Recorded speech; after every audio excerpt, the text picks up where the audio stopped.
vostres fills, nets, cosins, cosines o els joves que estan aquí i que viuen a Mallorca, un lloc on és molt diferent de l'Afganistan, on us expliquen moltes coses sobre l'Afganistan, però en realitat de l'Afganistan és un exemple, soc jo. Per tant, de donar aquesta possibilitat per mi i per totes aquestes joves d'Europa, jo agrairé moltíssim el seu esforç. També dono gràcies a Beatriz per fer possible aquesta acte, perquè poguéssim estar entre vosaltres. I presentar els sentiments i ser veu de dones afganeses, les dones que estan anònimes, les dones que fins ara ningú ha parlat d'elles i ara tindran nom en aquests llibres i es podran parlar amb vosaltres als moments, a les estones que esteu llegint i conversant amb aquestes dones afganeses que en alguna manera se sentiran acompanyades entre vosaltres. Bé, doncs jo, de la meva vida, de la meva història, perquè he vingut tantes vegades a Mallorca, jo crec que sabeu bastantes coses. El que vull concentrar és una mica explicar-vos que, clar, per mi, encara que me'n vagi a la llista dels escriptors, jo soc narradora, com us he dit que la meva mare és una gran narradora d'Àsia, jo soc un exemple. He après narrant coses i al final he arribat a publicar-se en 3 llibres, però encara tinc moltes coses per narrar i per explicar. La vida de guerra i les vides d'hospital són molt llargs. Jo tots dos aquestes vides he viscut, per tant, intento sempre resumir, sempre quan poso a narrar les meves històries. Aquestes persones que m'han ajudat, el meu amic Javier Diegues, per exemple, en l'últim llibre, La primera estrella de vespre, ens ha sortit tantes materials que al final l'editorial deia que seria un totxo de llibre, no entendrà que no el podem publicar. Per tant, hem d'agafar el resum en algunes coses i algunes s'han de deixar, perquè jo no deixaré res, aniré compartint amb vosaltres coses. Per mi era molt important poder publicar aquest llibre perquè quan he arribat a Catalunya i publicant El secret del mot urbà i gent llegint sobre la meva història o algunes xerrades que feia, algunes persones em deien «Nàdia, ets una dona molt valenta». I els mirava i dic «No coneixeu les valentes de debò, que han quedat allà. Les valentes de debò és elles, perquè jo soc la petita branca d'aquelles arbres fortes que estan dies darrere dies, com ha comentat la Catalina, que està aguantant el país, està que el país funciona endavant. No és fàcil un país 40 anys en guerra, encara tinguin els seus fills i les seves joves emocions i il·lusions. I això és gràcies a aquestes dones que, malgrat totes les dificultats que passen, però no deixen de comptar les coses positives que ha hagut a la seva terra, al seu país, perquè els seus nets i pels seus fills, perquè ells ho vegin Afganistan des d'un altre ull, no des d'un ull de destruccions, és d'un ull d'amor i estimació. És el que ha passat a mi amb la meva vida. Malgrat m'ha caigut una bomba a casa, malgrat han destruït la nostra casa, tot això, però les narracions de la meva mare i com era el meu país de bonica, i això és el que sempre explico. Sempre el que explico és que moltes vegades em passa que quan els mitjans de comunicació em pregunten «Pots explicar la caiguda de bomba a casa teva i tot això?» I jo penso, pots explicar-ho tu, perquè sabies. Deixa'm explicar-te altres coses, perquè el meu país té coses molt boniques. I per això és el que volia transmetre aquests missatges, perquè ma mare m'ha ensenyat molts valors i moltes imaginacions. I aquestes imaginacions s'han fet perquè jo pugui sobreviure en aquells moments, en aquells dolors tan forts i tan profunds de les ferides que jo tenia. Ella no em deixava perquè jo me sentís sola. Llavors, sentit acompanyada, sentit estimada és el que ha fet la meva mare, perquè quan ha començat la guerra havíem quedat en els barris, uns barris sencers però sols, no hi havia ningú.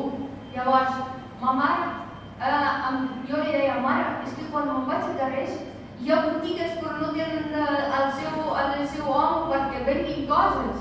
És com tot s'ha quedat buit i em fa por.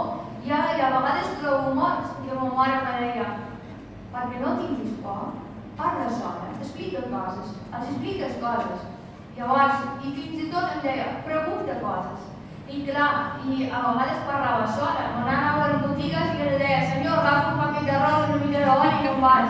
I anava corrent, perquè era la meva vida. I clar, en un sentit ja vegis, és molt traumàtic, perquè clar, un infant de 12 anys està sol en un barri sencer que no hi ha ningú, que tots s'han mort o s'han escapat, s'han marxat del país, i per altra banda, doncs vegis que gràcies als trucs que m'ensenyaven a la mare, o a través de les seves paraules, o a través de les seves contes, i aquestes esforços que ella em feia, doncs jo podia sobreviure en aquella situació. Abans de poder parlar sobre alguns personatges o alguna cosa, no vull fer-vos spoiler, perquè si no, no llegireu el llibre, perquè no van llegir. Caterina us ha fet un tastet, per tant ja veieu que és un llibre que val molt la pena, però us explico per què he posat aquest títol per llibre. Quan estava amb el meu amic Javier Diegues per posar un títol del llibre i estàvem comentant moltes coses sobre les dones i tot això. I dic, què seria millor que una frase de la meva mare? Quan jo era petita, després d'haver-me vestit de noi, d'això, la nostra vida s'ha convertit en una vida molt trista perquè cada dia la meva mare estava a la seva cara amb moltes tensions, una expressió molt trista, i els infants són molt intel·ligents i s'han de descobrir com és i què pensa i tal, sobretot la seva mare, l'expressió de la seva mare, cada infant té claríssim. Ara la meva mare està enfadada, ara està trista, ara em vol, ara no em vol, doncs era jo exactament així. I mirava la cara de la meva mare que cada vegada estava més trista, se sentia una expressió de pànic, de terror, i jo mirava i dic, què puc fer a la meva mare? Llavors mirava la seva cara a veure si la meva mare em diu alguna cosa. Quan arribava a vespre i entrava a casa, llavors la meva mare mirava cap a cel i deia, ha sortit la primera estrella del vespre. Això, quan aquestes frases li sortia de la seva boca, li veia que les seves ulls s'han canviat, el seu cara ha canviat, i això pensava que ara la meva mare se sent tranquil·la.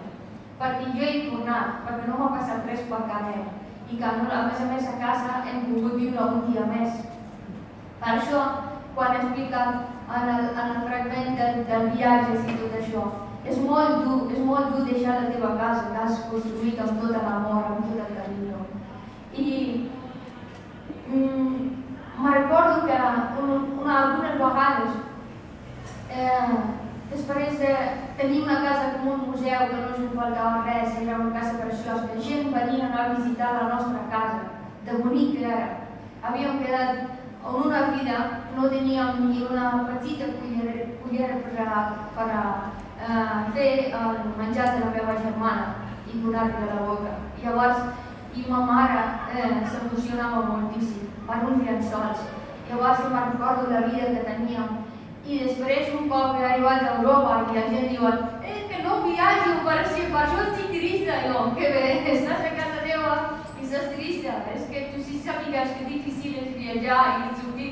I llavors no entenia molt bé. A vegades quan em trobava amb uns amics meus que estaven tristos perquè no han pogut viatjar o no sé què, i jo no entenia. Però mica em vaig entendre que el vostre món és molt diferent del meu món.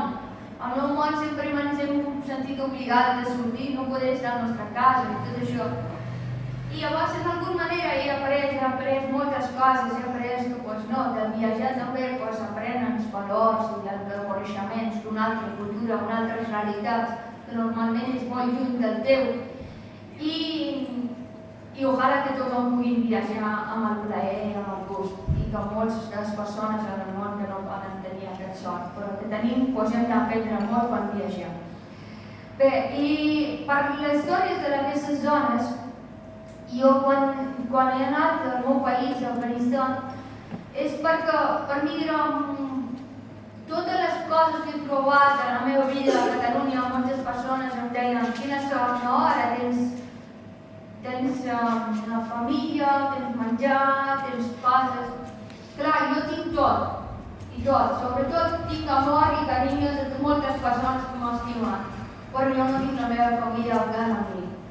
Llavors això, vulguis o no vulguis, és per mi un dolor que tinc en el cor. I volia anar i compartir amb la meva mare, sobretot, tot el que he pogut tenir aquí, per explicar-li com és els meus pares catalans, la meva família d'acollida, com és els meus amics. I llavors tenia molta por per si puc tornar al meu país o no puc tornar. Però amb l'ajuda de la meva família catalana em vaig decidir per anar. No sabia què trobaré, però les il·lusions que tinc són més fortes que les meves pors. Jo sempre tinc moltes pors, però també tinc moltes il·lusions. I a vegades, si li comparo, doncs dic no. La meva il·lusió era veure la meva mare, veure la meva cosina, veure com estan les meves germanes. Llavors, mai m'he trobat amb tantes entrebancs, que al final semblava un llibre d'aventures i penso, al principi, a mi m'han ajudat moltes persones. A vegades és com per poder saber que arribat la meva missatge o no, feia algun amic o amiga meva, com ara va fer Catalina, que llegeixi perquè jo escolti si realment és això que volia dir. Llavors, que quan em llegien, i diuen, però Maria, tot això que expliques és veritat o no? I dic, això i molt més, però el que passa que no ho he explicat perquè no us assustéssim. Clar, m'he trobat amb moltes dificultats, però l'important de tot és que he arribat a la meva família. He pogut veure la meva mare, he pogut veure la meva cosina, i he pogut fer moltes coses que al llarg de la lectura del llibre podeu descobrir i podeu veient la societat afgana d'una altra manera. Vaig obrir les portes de casa meva. Aquest llibre no presenta totes les dones d'Afganistan, però un exemple de la meva família hi és, perquè són les dones de la meva família. Llavors, són persones que han sigut per mi un referent, un exemple. Moltes vegades veiem l'èxit de les persones en els seus projectes, en les coses que han fet i han sortit endavant. A vegades la fracàs és també un èxit. I per mi la fracàs de la meva família és el seu èxit, que sóc jo, que sóc aquí i com veieu en totes les coses que faig vull que sigui un exemple per a elles, perquè la majoria d'elles no han tingut la possibilitat de poder tenir veu i poder explicar les seves històries. Elles no han pogut llegir ni escriure, ni han pogut anar a l'escola. Però jo ara que estic a la universitat seré la primera dona a Catalunya i a casa meva la primera dona afganesa a la meva família pròpia a l'Afganistan, que ha arribat a la universitat, que d'aquí 2 mesos acabaré la carrera. Per tant, jo estic molt contenta de poder compartir aquesta experiència amb vosaltres. Moltes gràcies per escoltar-me i si teniu alguna pregunta, estaré encantada de contestar-vos.